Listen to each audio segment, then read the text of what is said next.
The times, they are a-changin', and so is frugality.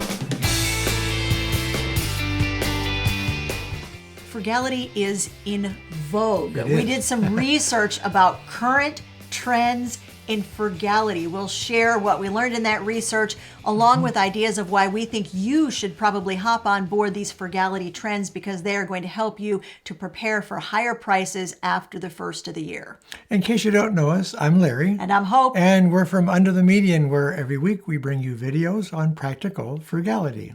Frugality trend number 1, jumping right in, minimalist living. It's about more than our possessions. We have just figured out, guys, that life is about more than our possessions. Yes, it is. Well, minimalist living, I think, gets down to what do you really have to live comfortably with, and getting our lifestyle, our spending style, our handling of money down into those categories. I think this is most seen right now in the tiny home trend. Yes. Tiny homes, for instance, mortgage rates right now. 30-year mortgage rate in the United States hit an all-time high of 18.63% in October of 1981. Anybody remember that? Tell us in the comment section if you were buying a home or your parents were buying a home around 1981. But here's the problem.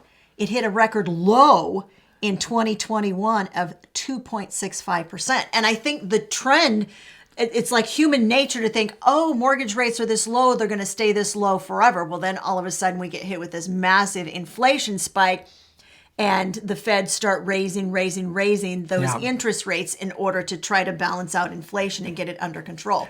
And whether that's worked or not is a matter of opinion or not. Well, but I think the point is it's definitely going up. Well, typically mortgage rates are pretty fluid, and they go by so many different things can affect them besides just the market. There is so much going on with mortgage rates. But we think because of the mortgage rates, a few things are going to happen. One is that you are going to see people in 2024 that are renting longer. Yes. I think because of the rising prices and the cost of living, it's going to take people longer to save up for that initial down payment on a home. Yes. And I do think those interest rates are going to scare a few people off, because they're going to think, I'm just going to wait and see if that interest rate goes down. And I do think you're going to say that the tiny home thing, you're going to see a lot more of that. People are going to get very creative in solutions to homes and living. I think people, too, will adjust the amount that they're going to spend on a home. And I think they'll start buying more starter homes and smaller homes to begin with, and maybe upsize in smaller increments than they've been doing in the historical past. Yeah, I think that's really fair to say.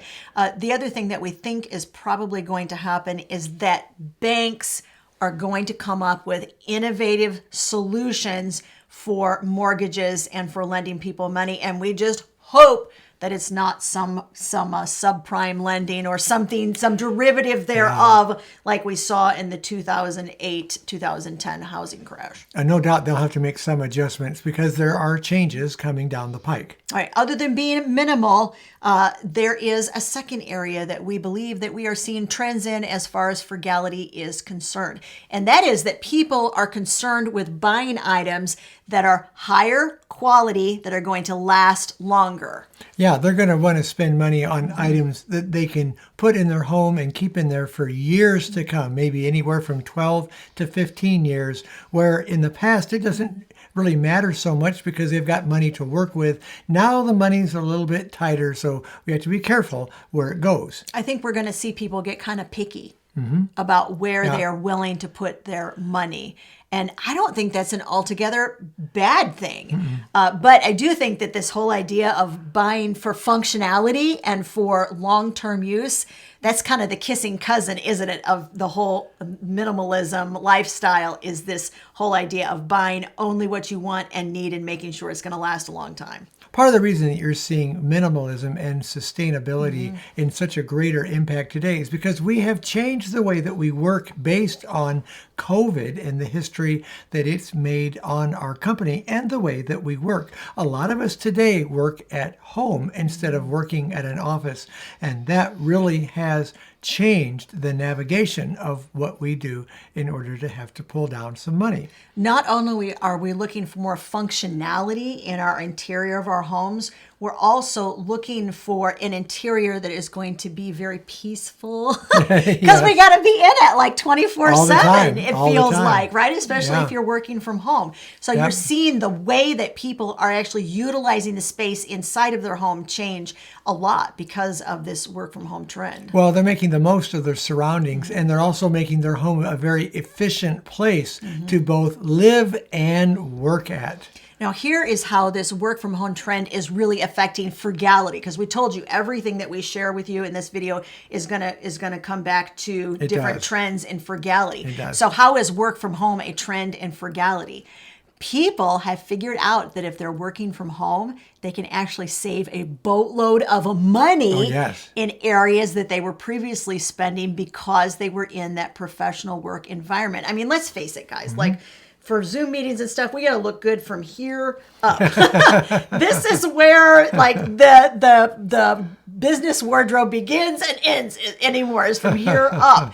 People have figured out that they can save on the attire that they were previously purchasing for work. They've also figured out they're saving on gasoline. They're saving on wear and tear on their car. And they're also saving because for the most part, they're probably not ordering lunch into their home.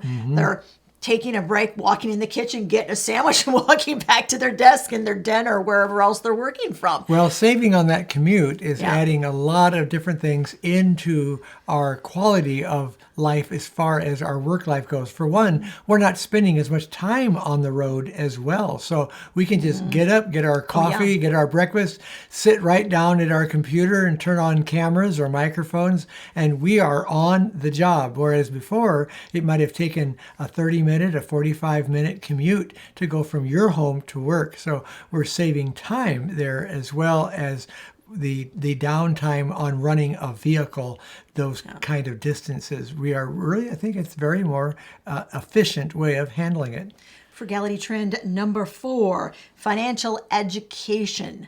Financial education is up. Yay! Yay for us. I mean, this YouTube is all about helping people figure out how to spend less and save more. And I think people are suddenly realizing that is one of the things that the pandemic did do for us, is it showed us where we were spending money that maybe money did not need to be spent. And so people are taking a second and a third and a fourth look before they spend money, and they're figuring out, I need to figure out budgeting. I need to figure out frugality. I need to figure out aspects of money that I've not been familiarized with up until this time. And as you say, that's been a very educational thing in a positive way for the frugal lifestyle. Now, I have to say, if you're one of the people that is out there, you're watching and you're thinking, I need to figure out how to save money in my budget, no worries. We actually have a free ebook. It's called 10 Ways to Radically Reduce Your Expenses. It's free. As I mentioned, there'll be a link to it in the description of this video. And it's 10 ways that we really hunkered down and saved money in our budget when we were saving for great big goals. By the way, if you're liking this video, please consider hitting the like button. And if you haven't subscribed, subscribe to our channel and you'll have access to all of the beneficial educational videos that we try to put out there for your benefit.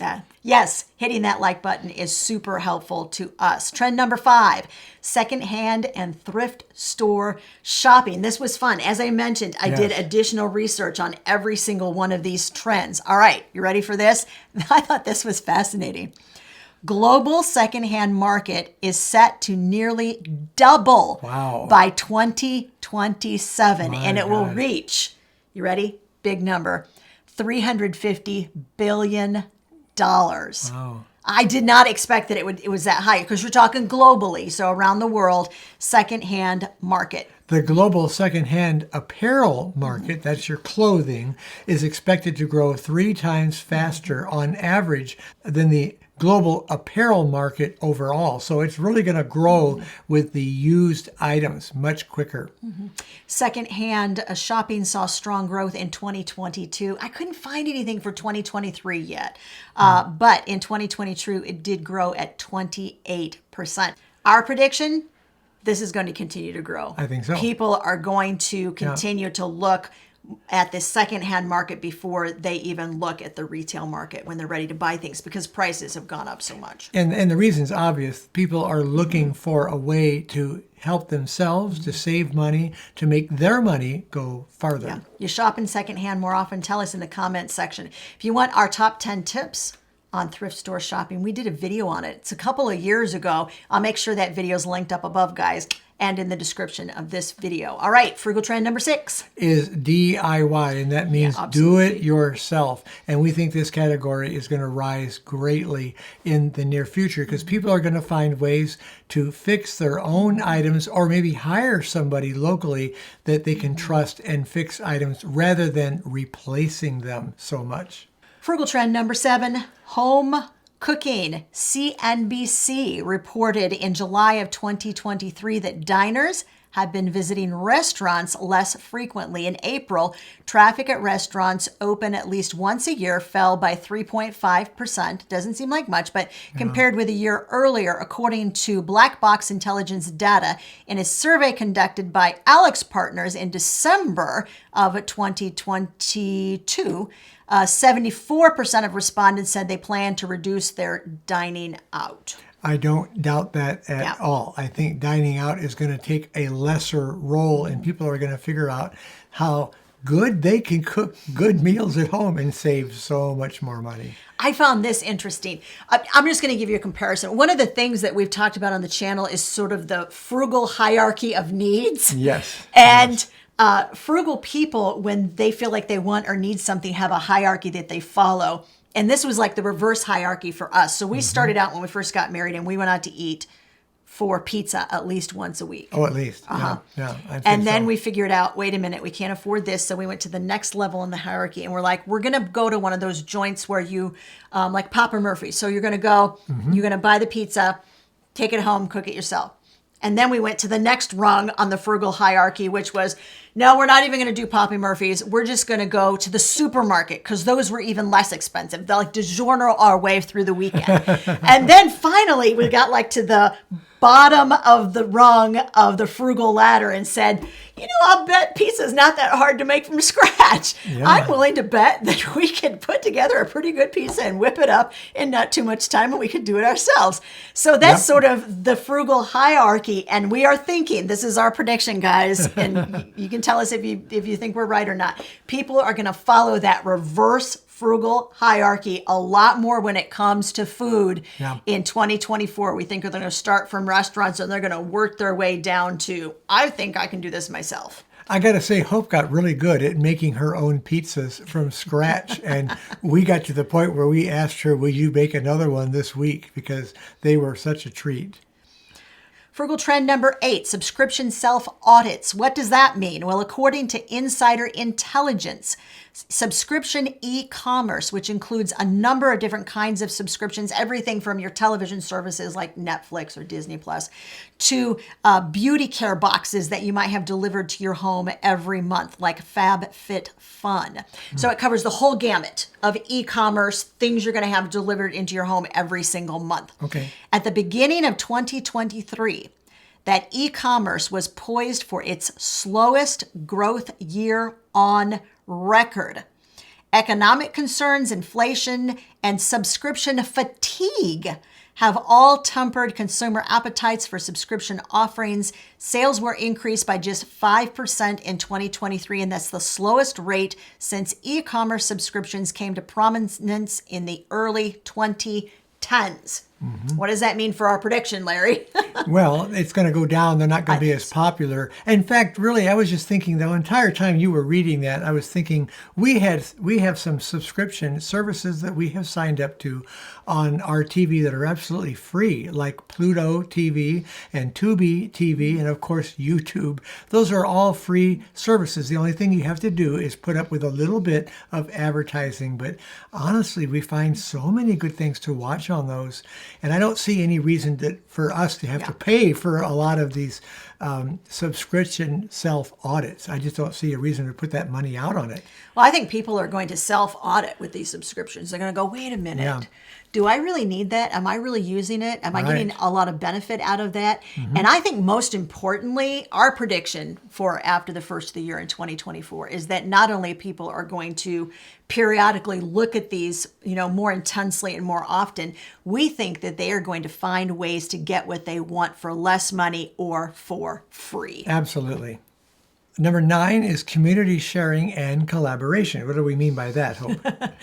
It's love your neighbor as yourself. Gee, that sounds familiar, doesn't it? I think people are going to form cooperatives where they are exchanging different services that they have in order to get things done. I think the whole idea of bartering for what you want and need, I think it's going to explode. I think it's a great idea. Once you find some people that you can rely on, that are definitely gifted in some areas that maybe you're not, and maybe you're gifted in some areas that they're not, then you can trade these services and save a boatload of money that you might have put out in the past on subscription services for these same things. I think, too, the whole idea of renting versus owning. Now, I'm not talking about a home in this case. I'm talking about the idea of renting a tool. Okay. Or renting something to, get your garden ready to plant, things like that. Yeah. Those sorts of things are available. And some of our viewers have told us that in their area, they have like tool loan places where somebody just houses a bunch of tools and you can borrow it until you're done with it and then bring it back. Some libraries have items that you can borrow. Absolutely, they do. For instance, a kilowatt meter. That was the first way we found out about a kilowatt meter. That's what we did. We borrowed it to begin with, and we liked it so much we said we're going to buy one of these. It'll save us enough money that it'll be worth having one. Yeah, which if you haven't heard us rave about our love of kilowatt meters, very quickly, a kilowatt meter is a device that you plug something into. You plug the kilowatt meter into the wall, and the kilowatt meter tells you exactly how much energy that item is using. It's indispensable. Larry has ours out on a weekly basis, all the time. Pretty much like all the time. The other thing nice about it too is you can plug an item in for like 8 hours and determine over an 8-hour period how much that electronic item has used in dollars and cents. Yeah, so very, very practical all the way around, I got to say. Yeah, in this case, knowledge is everything. It is. It's knowing how much energy something is using so you can make reasoned decisions about what you're going to use and what you're not going to use. Exactly. If your library or your area doesn't have a kilowatt meter you can borrow, we'll make sure that there's a link to one in the description of this video, guys, so you can check out kilowatt meter, one of our favorite things on earth. Absolutely. All right, frugal trend number 10 is no spend challenges, and that is where a group of frugal people get together and decide as a group we're going to have a no spend month or a couple of months in a particular area. I found this fascinating. I really did research on this and found out that CNBC is not a fan of this trend. I'm going to tell you why. They said because it was fueled by social media, particularly TikTok. I don't look at TikTok. I didn't even know it was fueled by anything, but it was downright dangerous if it was taken to the extreme. They didn't like it.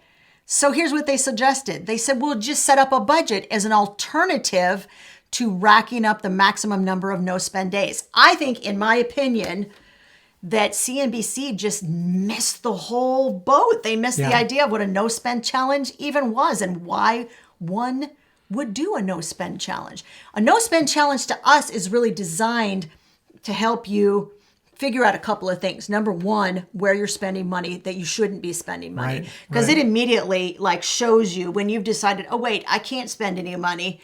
It shows you where you have been spending money. You're like, oh, yeah, I've been doing that a lot more than I thought I was.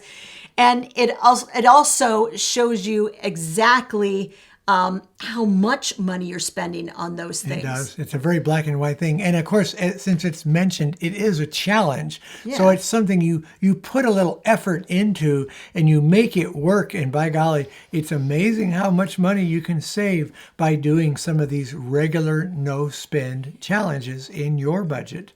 I love the idea of using a no-spend challenge to perhaps reach a goal that you're really striving for, or even, and this to us is the glory of a no-spend challenge. That's the mindset. Yeah. It's the mindset shift That's that right. happens after about 30 days of voluntarily saying, I'm not going to spend any additional money that I don't actually have to spend in order to meet my basic needs and pay my basic bills.